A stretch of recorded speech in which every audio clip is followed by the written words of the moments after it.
the sickening feeling that many people get out of the first past the post system and the coalition governments and the corruption and of course the notes for vote, whatever. This gives us tremendous opportunity. Post 2009 there is tremendous fear of even more fractured coalition. The unspoken fear in the country is even the kind of cohesion that we found so far may elude us in the coming years. And it will almost certainly elude us.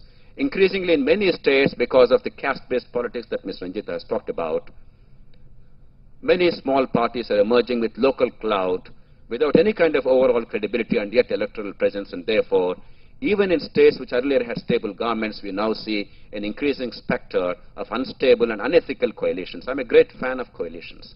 I believe that stability for stability's sake is no good at all. Stability of the graveyard sometimes is more dangerous than instability. But unethical coalitions and instability mandated by money power is a very dangerous thing, and that's increasingly happening in the country, and it's more likely to happen in the future. Therefore, I believe there is now a desperate need for the major parties themselves to switch or accept that they are so bound by their own inertia, by business as usual, that they refuse to look at that once they're entrenched in power. Once they're out of power, they're powerless to do anything about it. But I think this vicious cycle must stop. My appeal to you, Mr. Speaker, is this is something that is eminently doable. Recall will not work for the reasons Dr. Tharoor mentioned. In a plural society, it's easy to join hands on caste and other grounds to defeat anybody. And in a country where people are perpetually angry and therefore they want to throw the bums out, the one dominant feeling in the country, except a few pockets of India, is somehow destroy the government of the day, somehow teach them a lesson, somehow send them out. In that prevailing climate, recall appears very nice, but it's not a very elegant solution. It becomes chaotic, it becomes extremely destabilizing, it becomes dysfunctional. Theoretically sound, I have no quarrel with that, but we must recognize the realities of Indian society and politics. And therefore, I don't think there are any technical fixes. I don't think it's a problem that can be solved by training. We require training, no question. I don't think it's a problem that can be solved by another typical middle-class fashion statement that if only there are educational qualifications for members of parliament, as if members of parliament are uneducated. The truth is 85% of them have degrees. And in a country like India, I don't think degree really matters. If a degree really is made a prerequisite, another 15% will definitely get degrees. That's not a big issue. It doesn't change India. The truth is, the current electoral system does not allow space for decent elements to enter politics unless you are the son and daughter of an existing politician, unless you made tons of money, very often illegitimately, sometimes could even be legitimate but unaccounted, and unless you are a criminal. And therefore, bemoaning that politicians are behaving the way they're behaving doesn't really solve a problem. I think we have to look at the electoral system. And one last word, Mr. Speaker, so we could have hopefully a more meaningful dialogue rather than this monologue. I'm ashamed of this monologue. The party system. Ms. Ranjita talked about how the party leaders egg them on. Now, if she persistently disobeys her leaders, and in fact, if what she said today is revealed in public, I fear for her political future. There is a realistic chance that she will not be renominated if she is such a rebel in the party. Now, no sane country can allow our best material to be at the mercy of the political leaders, often unelected, anointed, and sometimes anointed by succession, hereditary succession. It's a disgrace to this country. We must, and I passionately believe this, unless you transform political parties, you cannot transform politics of India. Political parties may not be mentioned in the Constitution except in the 10th schedule, but political parties are overwhelming reality. They determine the shape of events. It doesn't matter what you discuss and I discuss in Parliament, frankly. All it matters is 10 people in Parliament, the leaders, they must be convinced. The 2003 law incidentally came about not because Parliament deliberated or even understood, I dare say, because 10 key people of India, they understood it was in their best interest. They did it. The big changes in India never happened because the Parliament deliberated. I mean no disrespect to India. That's the way we function. We are almost a lawyer jirga. And after the 10th schedule, we actually became a lawyer jirga. It's no longer of any consequence what you discuss there. You have to raise your hands or else you're disqualified. Now, I can understand the 10th schedule, and I'm a great fan of anti-defection provisions. I'm fully in agreement with that. I can understand those provisions being applied when the confidence or no confidence motion is in vogue, or the finance bills, or are the ones debated because the government survival depends on that.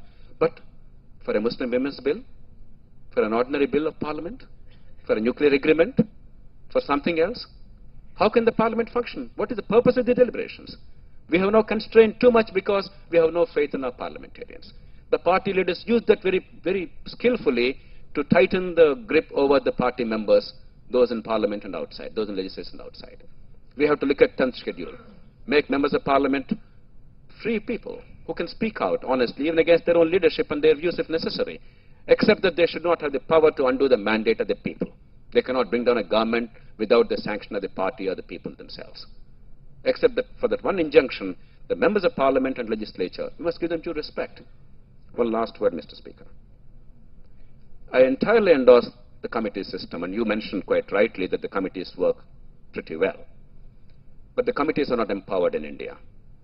Woodrow Wilson said long ago that Congress in session is Congress on exhibition. Congress in committees is Congress at work, and that's true with our parliament too. But because the committees are not empowered, not adequately empowered, while the committees do extremely valuable work, it is not finding expression in terms of the parliament's overall output. Nor do the members of parliament feel that they have a sense of satisfaction in doing an outstanding job. Empowerment would help. Sir, and in that, would empowerment help, or all the vices will come into the system? Sir, I am a great believer in human nature. I believe if you design a system well, give incentives, the best in the human beings will come. After all, our first generation leadership in this country after independence was absolutely unmatched in the world. We are capable of that, and you are a standing testimony to that. So I have no reason to disbelieve that the best will come to the fore if only we create the right conditions. Now, frankly, to be a good member of parliament today, sir, what is the incentive? You get elected after enormous hardship, and in this wretched system, after spending tons of money, you're asked to raise your hands. Occasionally you can speak out. Rarely a speaker like you may pat an MP on the shoulder and say you've done a good job. Otherwise, where is the public esteem? Where is the opportunity to shape events for a member of parliament? Unless you empower the committees, you tell them that you can't vote against your party. You tell them you can't interfere in the executive branch of government because that is no-no. That is improper. You can't telephone to the Thanadar and tell him that, look, release so-and-so, or interfere in a contract for a commission or a tender or whatever, or a transfer of an official. What does the member of parliament or an MLA do? It's all nice for us to say, you should not do this and that. And I'm one of those keep saying, remove the 2 crore rupees for MPs each year. It's fundamentally wrong. All this is true. But what is a legitimate space for a member of parliament in this country? Or an MLA in this country? If you don't have a legitimate space, if there is vacuum, what happens? Power abhors vacuum. Abuse of power becomes endemic. Therefore, empower them, not only in demand for grants, but also in all public policy matters, in overseeing legislation and its implementation. You have the 1995 law, Delhi Rent Control Act, enacted by the Parliament of this country. Until today, the executive branch of government, despite several successive prime ministers and governments, did not see it fit to implement that law.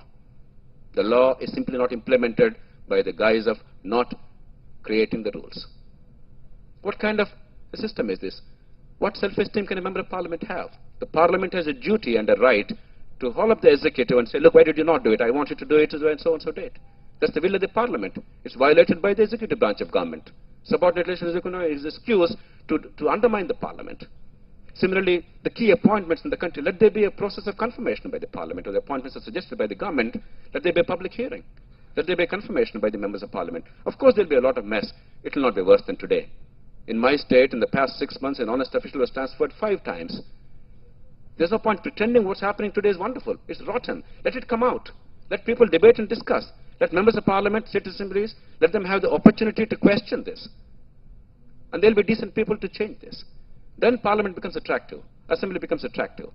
You make it unattractive except by abuse of power. You make honesty incompatible with survival in public life. And then we lament that good people don't come in. Why should Mr. Narayan come into politics? Unless he's insane. In this country, we created such conditions. Some of us are insane. That's why. Him to come, he is not insane. Even then I want him to. No, Mr. Speaker, that's the point I'm making. Many of us who are now into politics, I'm into politics now, and you're into it for the past 40 years, blemishless record,